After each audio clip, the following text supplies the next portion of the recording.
What's up, guys? This is episode 4 of Two Agents, One Pod. Hey, babe. Is that going to be your intro every single time? Is that what they do? You do something like that. It's hilarious. That's your signature. People aren't going to think it's Jason unless you do that. Oh, that's funny. Oh, it's just off the cuff. That's just how I like to do things. Just off the cuff. Organic Welcome content. Welcome everybody to Instagram World. Two Agents, One Pod. We're also on Today, Spotify. what are we going to talk about? We're going to talk about 2024. Is it going to be a good year to purchase a home in 2024? What are the rates doing? That's going to be, that's the number one thing that everybody's watching, right? What are the rates going to do? Predictions with the crystal ball that you have, Jessica Yang. Tell us. If I had a crystal ball, I wouldn't be here. Do people need to start looking for homes? If they have the money for it, yes. But I think everybody is so obsessed and concerned about rates, like rate cuts, rates this, rates that. Stop talking about rates. If you can afford rates, and if you can afford a house, you have a stable job, get a house. Or unless you want to rent forever. No, but in all seriousness, the news came out that the Federal Reserve is going to cut down rates next year. I think it was like, 3 times? And so even before 3 or 4 times, something like that. Before we started recording, me and Jay were like, they're going to cut 3-4 times, but they're also going to raise how many times? We have no idea what's going to happen. What are your thoughts? What do you think about the whole rates and the crazy headlines? Well, it sounds like they're starting to get a handle on a lot of the things that they were looking at to either stop raising rates or talk of possibly cutting rates. With that, knowing that it's going in that direction, it might be a good time to really start getting serious about getting back out there, start looking at homes, start getting your finances together, starting to speak with a lender, get that pre-approval ready, because like we've said in the past, once the rates do drop or they do cut or anything like that, it's almost too late at that point in time because everybody else is going to be doing the same thing, right? It's better to be ahead of the game, try to get in now, and then if they continue to drop, then to refinance in 6 months or something like that. And it all kind of, like you said, Jessica, if you can afford to do it now, then do it.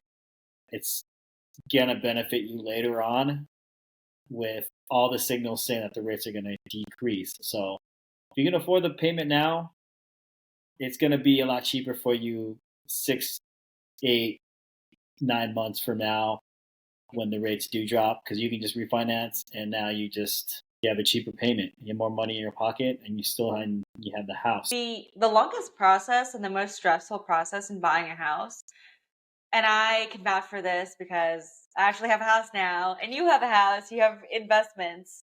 We're not just your realtors that don't buy houses and preach what they say. But the most stressful part is really getting ready and looking for the house. And then once you have it, once you're in it, you just worry about the payments, but you have nothing else to worry about. With the upcoming rate talks of them cutting, they've already paused. They're going to pause in December. They already paused. With that coming through the pipe, this might be a good time before everybody else and their mom jumps in. I've known a lot of people that are starting to really get active. A lot of my clients are starting to really get active, and I'm having conversations with them about getting into the market now, start looking, being really aggressive, because they're going to be in a better position later on if they don't wait too long. It doesn't matter how often we say it, because I think we say it every single podcast. Jump into the market. Like, this is the best time. People will take advantage of the situation if they're ready for it. But then at the same time, you also don't want to be buying when everyone's buying. And step away from the herd mentality. Go do something. Go get an investment property. Go sacrifice a little bit. No matter how many times we say it, Jay. The rates the moment that you hear that the rates are dropping is the moment that you realize that it's too late, because you should have been doing it 2, 3, 4 months earlier. Not financial advice. Let's not get sued, but not financial advice. I am not don't sue me. I am not a financial. Inflation and when interest rates rise, they only help investors anyways. Theoretically, let's say rates drop again, then people that have a lot of money, they'll just go and buy more real estate or they'll go refinance. And then when the rates go up or inflation is the rates up, drop, I'm going to buy another house. I'm ready to start moving on getting another property or two. When the rates drop, that's just going to be another opportunity for people like myself. Your competition is going to be going up against people that have built up equity, that have been saving money these past couple of years because they've locked in their home and their rate before it went crazy. Unfortunately, the wages haven't increased with the prices of homes, and they haven't increased with the inflation either. So for everybody that's working their butts off to make extra money and put extra money away, inflation is just eating into that, and appreciation of assets are moving a lot faster than putting in those extra hours at your job. So. Well, let's say inflation goes up, right? Let's say interest rates rise too. Inflation also only benefits investors because then their assets go up. Yeah. It's like people that are sitting on the sidelines. It makes it cheaper for me to pay back my debt. Exactly. The people that are sitting on the sidelines are really the ones that are not winning. And that's kind of the narrative. They don't want you to win. They don't want the lower class to win. They also want to keep pushing them away of obtaining wealth. That's kind of the reality of it. It's sad, but you know. What's that saying? The rich keep getting richer and the poor keep getting poorer. Sadly. It makes it harder. It definitely makes it harder. It doesn't make it impossible, but it definitely makes it harder. Buckle down and make the jump. I have an unpopular opinion. Maybe it's unpopular. Maybe it's popular. Real estate is not passive. People that are investors, people that are homeowners, if you're managing the property yourself, you don't have a property manager, and your tenant's calling you at like 5 a.m. because the pipe burst, that's not passive. You're still mentally in it, or you're going to be physically in it. I have a friend, he's actually visiting from Alaska, and he just got a duplex out there a couple months ago. But maybe there wasn't enough like due diligence that went on. He has foundation cracks. He has like issues with like flooding. Basically his agent... Why Alaska? First off, why the heck would you buy in Alaska? He's lived there. He's been there. Everything that I'm saying is I've asked him permission. So don't come at me, guys. He's lived there, and it's a really good destination, like vacation destination, because when the season's right, there's a lot of things to do. You can see the northern lights, or like during the summer there's like activities, but also you get a stipend to live in Alaska. I think like each person in the household gets like $1,500 a year or something like that. There's incentives because it's people that are from Alaska. No one wants to live there. It's like nobody wants. It's a hard life. It's a hard life. Like during the summer, it's 16 hours daylight. During winter time, it's 16 hours darkness. It really messes people up. Anyways, he's having all these issues. Heads up, everybody. I will never tell you to live or move to Alaska. On record. Why? Don't. He doesn't like it.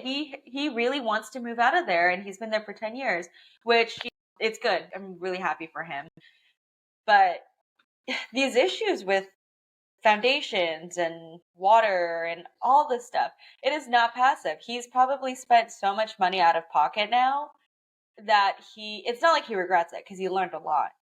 But versus him buying like a new build, because I think that house was built, I don't know, 60s, 70s. I don't even know. I was not his agent. But that goes to show you a lot of people that don't understand real estate, that think that it's going to be easy, is not easy. I'm sure you have some crazy stories of issues with the house. You try to make it as foolproof as possible so you don't have to go back and have to deal with little stuff. Right. But things are going to happen. Things are going to break. Once somebody else lives in a house, it's just inevitable. You just want to make sure that if you do have an investment property, that those things that you have to take care of are minor and not major. And it sounds like your buddy has some major issues up there in Alaska that he has to take care of. That sucks. The places like those areas, even Austin has very old homes, like historical homes or whatever. And sometimes it is cheaper to get new construction because then you don't have to think about You're demolishing. in the risk. There's risk in both, though. New construction isn't always the best, and older homes, they have good things and bad things to them as well. And it comes down to really having a good inspection and having an agent that's going to advocate for you and make sure that they have your best interest from day one. And it sounds like, I don't know, it sounds like there was a lot of things that were maybe swept under the carpet, maybe. I don't know. There's a lot of agents. It's surprising. It's hard for me to say how agents are up in Alaska. A good amount of agents are hated by the public. And then there's like just if I bought a property and I knew that there was issues with water and foundation